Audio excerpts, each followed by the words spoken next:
10 de la mañana y 34 minutos. Bueno, presentada la columna, Sergio. ¿De qué viene la columna entonces hoy? Bueno, hoy vamos a hablar del estrés. Todos estamos estresados, todos tenemos un estrés cuando decimos el día 20 del mes que no sabemos si vamos a llegar a fin de mes. Y hemos aprendido todos a echarle la culpa al estrés. ¿Qué tenés? Estrés. Sí, estoy cansado por el estrés.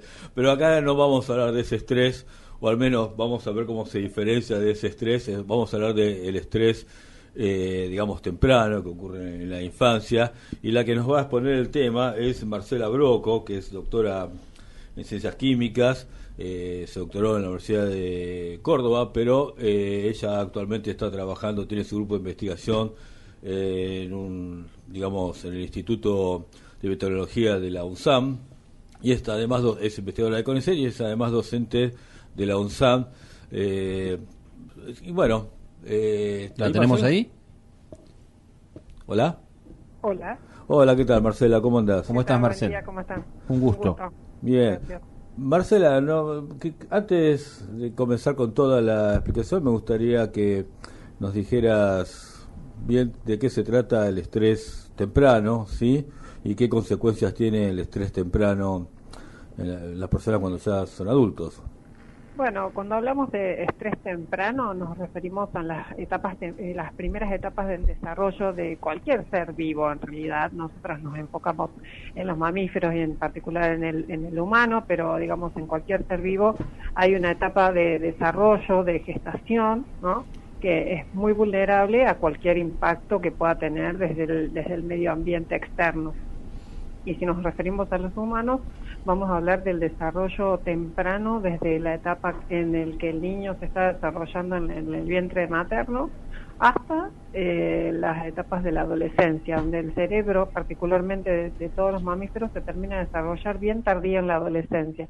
De modo que toda esa etapa, que son en el humano casi 15, 20 años, es de mucha vulnerabilidad. Y por lo tanto, cualquier insulto que ocurra puede afectarlo, ¿no? También hay situaciones beneficiosas que van a ir balanceando y encontrando, digamos, que no todas las personas tienen grandes problemas, ¿no? A ver, tampoco asustemos.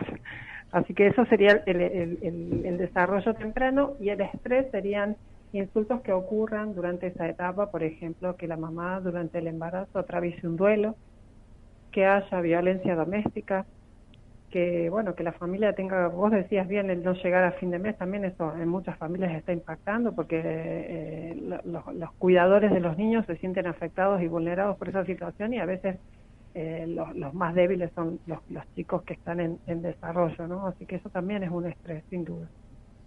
¿Y qué consecuencias trae en el largo plazo? Es decir, un chico que ha sufrido estrés, o un animal que haya sufrido estrés, digamos, ¿cómo manifiesta ese estrés o cómo le perjudica ese estrés cuando es más grande y ya no está más en una situación de estrés? Bueno, lo que se ha visto, y si hay evidencias de eso, es que un estrés que se atraviesa durante la etapa temprana del desarrollo puede tener consecuencias negativas en la salud psíquica o psicológica de esa persona cuando llega a la adultez.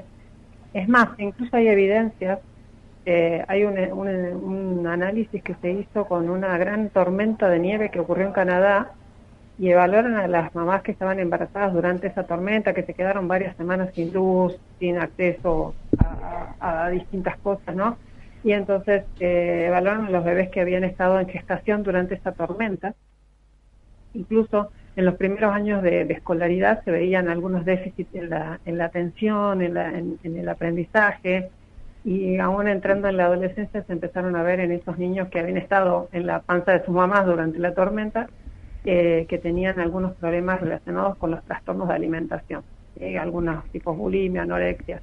Es decir, que se pueden ver impactos en algunos comportamientos que después pueden llevar a trastornos psiquiátricos como depresión. Digamos, un niño o niña que se cría en un ambiente violento muy probablemente desarrolle, si no hay alguna cosa que pueda contrarrestar eso, desarrolle alguna enfermedad psiquiátrica durante su adultez. O sea, depresión sería una de las más, digamos, presentes. Sí, la depresión es una de las más frecuentes, sí, pero también depende, porque también hay como una especie de tendencia sutil, pero existe, que entre las mujeres se desarrolla depresión y entre los varones más tendencia al abuso de sustancias. Mira, y digamos, hay una situación ahí con el estrés temprano que es a nivel de comportamiento, y eso implica, digamos, un impacto en el cerebro, ¿no? ¿Qué es lo que estudian ustedes con respecto a ese tema? Claro, uno lo que ve, digamos, en mujeres embarazadas, por ejemplo, una situación de violencia, este tipo de cosas son comportamientos, pero lo que ocurre es que hay cambios químicos en la sangre de la madre que impactan en el cerebro materno, que impactan en el cerebro del feto en gestación o del niño que se está criando en ese lugar violento, ¿no? Y entonces lo que ocurre son cambios en sustancias químicas que están circulando y que en algún momento van a llegar al cerebro, y eso va a impactar en cómo se conectan las neuronas, en cómo se forman las nuevas sinapsis, cómo se remodela ese cerebro, que quiere decir que se generan nuevas sinapsis y se borran algunas. Y entonces ese cambio puede significar un cambio en un remodelado, en un cambio en esas neuronas, que es lo que va a persistir en el tiempo y va a producir después esa conexión diferente, que es lo que ocurre cuando a alguna persona se le diagnostica algún trastorno psiquiátrico como la depresión, ¿no? Lo que hay es una reconexión distinta o una cantidad de neurotransmisores diferentes, que es lo que está afectando el comportamiento finalmente de la persona. Y eso es preocupante, porque eso no me doy cuenta, pero me parece que es medio irreversible cuando ocurre eso. En un cierto punto es irreversible, y las secuelas son permanentes, en el sentido de se quedan ahí las marcas, ¿no? Podemos introducir en este caso las marcas epigenéticas, que son algunas de estas sustancias químicas que se alojan directamente sobre el ADN y permanecen ahí. Pero lo que tiene de interesante es que da la sensación que es irreversible, pero con un gran trabajo de acompañamiento se puede por lo menos mitigar. Capaz esas marcas no se van a borrar y van a estar ahí latentes, pero con un gran acompañamiento, por ejemplo, si ese niño es sacado de esa situación de violencia, también todo eso va a generar un efecto beneficioso que puede contrarrestar las marcas esas iniciales, ¿no? Supongamos, no el caso de una situación de violencia que puede ser más extrema, ¿no?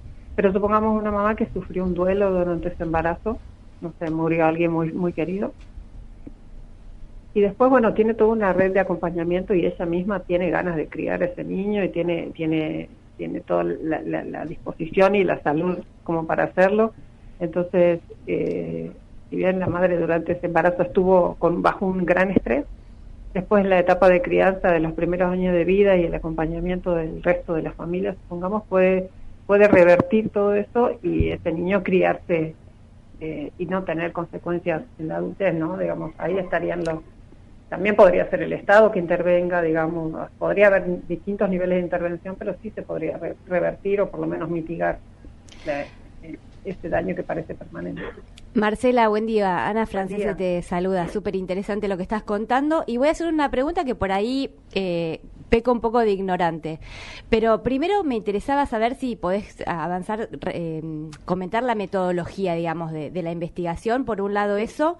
Y por el otro lado, saber si esto está emparentado con las neurociencias y en esta posibilidad de, en algún sentido, revertir. Porque, bueno, digo, he escuchado, leído respecto a que las neuronas se siguen regenerando, y por ahí antes teníamos una idea de que no. Como el tema neurociencias es medio polémico en algunos sectores, por ahí estoy haciendo una pregunta fuera de lugar, pero bueno, me interesa mucho saber si está en sintonía con eso. Bueno, a ver, el estrés afecta a todo el organismo, ¿no? A nosotros en el laboratorio nos interesa principalmente el sistema nervioso, así que sí estamos centrados en el área de neurociencias. El punto con respecto a nuestra metodología de trabajo, bueno, nosotros trabajamos buscando qué cambios moleculares ocurren en el cerebro, ¿sí? o en la sangre de animales que usamos como modelo experimental, ¿sí? Entonces los animales sufren algún tipo de estrés y después nosotros tomamos muestras de esos animales y evaluamos su comportamiento, como para buscar los cambios moleculares y eventualmente utilizar esos cambios como moléculas que nos permitan diagnosticar o encontrar, digamos, caminos para contribuir a un diagnóstico o monitoreo de las terapias en humanos que contraigan enfermedades como la depresión, ¿no? Ese sería nuestro foco, así que nuestros modelos son animales que sufren, que les hacemos algún ensayo de estrés y después tomamos muestras de sangre para evaluar sus moléculas y analizamos sus comportamientos en pruebas que son conocidas y estandarizadas que permiten saber el grado de estrés sufrido por el animal. Y me preguntabas de las neuronas, si se regeneraban, ¿sí? ¿Eso puede ser? Y si tiene que ver con esto, ¿no? Vinculado al comportamiento también, si esa regeneración de neuronas, si esta posibilidad o esto que abre las neurociencias respecto a que antes se creía que las neuronas morían y ya no generábamos nuevas neuronas y ahora se sabe que sí, si también es la posibilidad de esto de modificar, estos impactos del estrés temprano. Sí, en general el estrés temprano no va a producir muerte neuronal principalmente, sino lo que va a producir es una reconexión diferente. ¿Sí? Durante todo el desarrollo lo que está ocurriendo es que todas las neuronas se están conectando para que tengamos las funciones que tenemos cognitivas, ejecutivas, de memoria, digamos, motrices, y lo que ocurre con el estrés es que altera esa forma en que se conectan las neuronas. Con respecto a regeneración, eso sería cuando hay una lesión y es más grave, que el estrés en general no produce una lesión, es más silenciosa la cuestión. Y la regeneración de la que se conoce hoy, sí estamos mucho más, se sabe que hay neuronas que se generan durante la etapa adulta, pero todavía no hay una gran evidencia de que esas neuronas realmente se integren en circuitos. ¿Sí? Se sabe que se integran, pero no se sabe cuál es la funcionalidad de esos circuitos, si contribuyen a reparar circuitos dañados. Eso todavía es materia de investigación. ¿Sí? Perfecto. Marcela, vos también te estás trabajando en el tema del COVID largo, ¿sí? Que me imagino que debe estar muy asociado a lo que vos decís, porque dentro de todas las etapas, digamos, etarias que se produce algún tipo de trauma, me imagino que a un adolescente, a la juventud, debe haber sido mucho más fuerte que a un adulto, pero en general abarcó a toda la población. ¿Qué sería el COVID largo y cómo impacta el COVID largo en este tipo de estrés?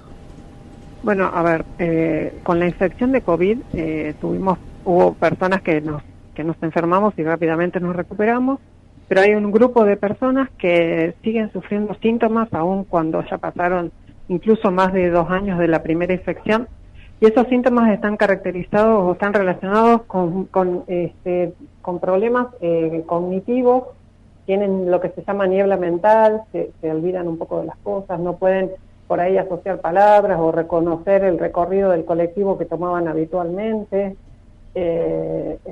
tienen mucho cansancio y son más de 200 síntomas, ¿no? Aparte de los respiratorios, la tos, la rinitis, digamos. Yo me estoy refiriendo a los síntomas neurológicos y muchos de ellos desarrollan síntomas como depresión y ansiedad.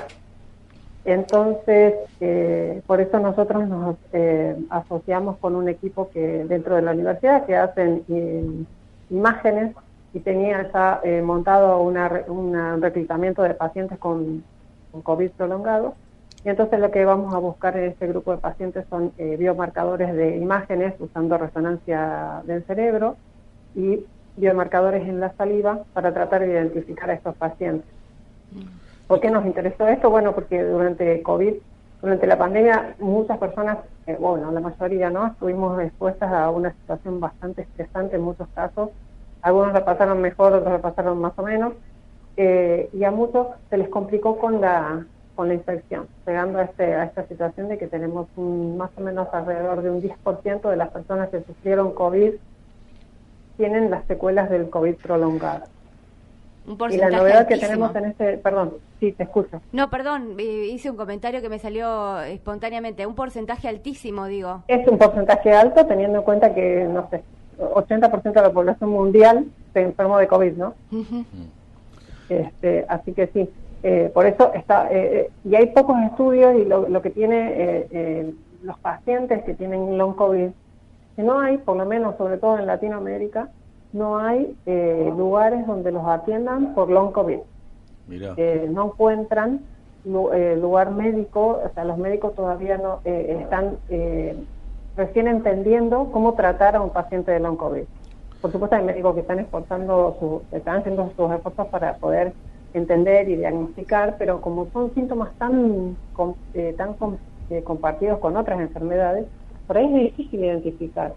Entonces la novedad que tiene este proyecto es que fue financiado por la Organización Mundial del Cerebro, y nos han pedido especialmente que incorporemos en nuestra investigación pacientes que tengan long COVID y que nos ayuden a delinear el proyecto, a identificar qué cosas estudiar precisamente, ¿no? En base a sus síntomas y en base a su experiencia. Entonces se llama la participación de pacientes o de consultores con experiencia vivida, así se les llama.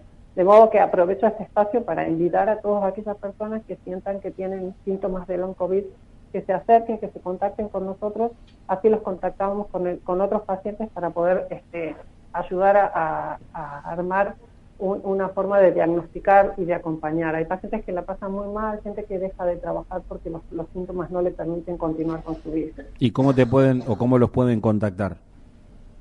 Nos contactan a la universidad, se contactan con vos y piden mi contacto personal, no hay ningún problema en eso. Se contactan con el INTECH y después ahí hacemos la conexión. Exacto. Ahora, Marcela, ese es un tema complicado, sobre todo en Argentina, que tenemos tantos vaivenes, no digo porque el estrés de long COVID no podría mezclarse con otros estreses que tenemos en este país. Lo cotidiano. Lo cotidiano. Cuando vas a la carnicería, por ejemplo. Que vamos, digamos, de un lado a otro. Lo pregunto en serio, porque la verdad es que acá, digamos, no hay una especie de normalidad en el tiempo que podamos decir, bueno, estos síntomas solo ocurrieron por esto y surgieron por esta etapa y no por otras circunstancias. Sí, incluso más podría, sí, por supuesto, eso sin duda, y va a haber confusores, ¿no? Digamos, de motivos de confusión para identificar los pacientes, pero son bastante claras las sintomatologías cuando se trata de long COVID, en el sentido de que es posible distinguirlos y los médicos empiezan a descartar. El diagnóstico de estos pacientes llega por descarte. Y que, por ejemplo, acá en el hospital de Chascomús, ¿vos pensás que un médico lo tiene en mente, el long COVID? O sea, de pronto aparecen síntomas y dice, ¿esto puede ser long COVID? O sea, ¿está tan expandido en el país o está solamente en centros? No es lo primero que van a pensar, sin duda, porque tenemos nuestros pacientes que estamos reclutando en el estudio. En general se encuentran con que tenemos gente por ahí que viaja a Buenos Aires porque no encuentra en su lugar de origen una respuesta, ¿no? Y gente de la ciudad de Buenos Aires que tampoco encuentra, que golpea puertas por todos lados y tampoco encuentra médicos que lo ayuden con el diagnóstico. Es una cuestión a nivel mundial de que hay poca visibilidad de esta sintomatología y no es lo primero que los médicos piensan, empiezan a descartar. En los grandes centros en donde sí se está pensando en los pacientes con long COVID, se está hablando de que podría ser una mezcla de una enfermedad autoinmune con una enfermedad neuropsiquiátrica por todos los síntomas y que debería tratarse desde esa forma, incluso asociado por ahí a lo mejor algunos escuchan hablar de fibromialgia, digamos más de ese tipo de patologías que son difíciles de diagnosticar también. Entonces, por eso aprovecho el espacio para difundir esto, para que si algún médico está escuchando esté alerta, si hay pacientes o conocidos de pacientes que los vinculen para poder armar un grupo que le dé peso a la situación y alertemos sobre eso. Marcela, ya, bueno, vamos a ir cerrando en unos minutitos, pero me interesa mucho si nos podés comentar, si es que se sabe, si esta cuestión de long COVID está vinculada a la etapa temprana de la pandemia o si actualmente una persona que se enferma de COVID también puede padecer esto, si es que está determinado eso. ¿Se entiende por qué? Porque fue diferente, sí, digo, ¿no? No, lógico, por supuesto, con las vacunas también.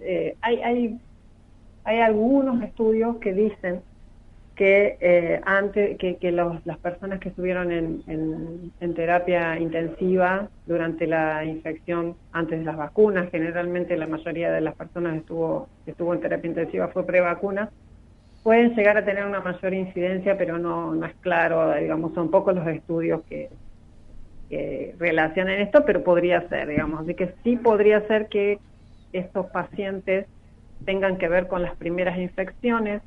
El problema es que por ahí a partir de Omicron hay una menor incidencia de pacientes con long COVID.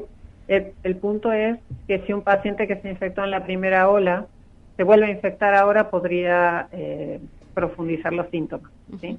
Y ahí sería el asunto, que por ahí a lo mejor la cuestión de 2 cepas afectando al mismo paciente podrían en este momento generar long COVID, ¿sí? Bueno, Marcela, la verdad es que muy interesante todo. Esperemos ver si podemos difundirlo acá en Chascomús, entre los médicos de Chascomús. Te agradezco mucho la presentación y que tengas éxito en tu trabajo, porque la verdad es que va a tener mucho impacto a nivel, digamos, humano.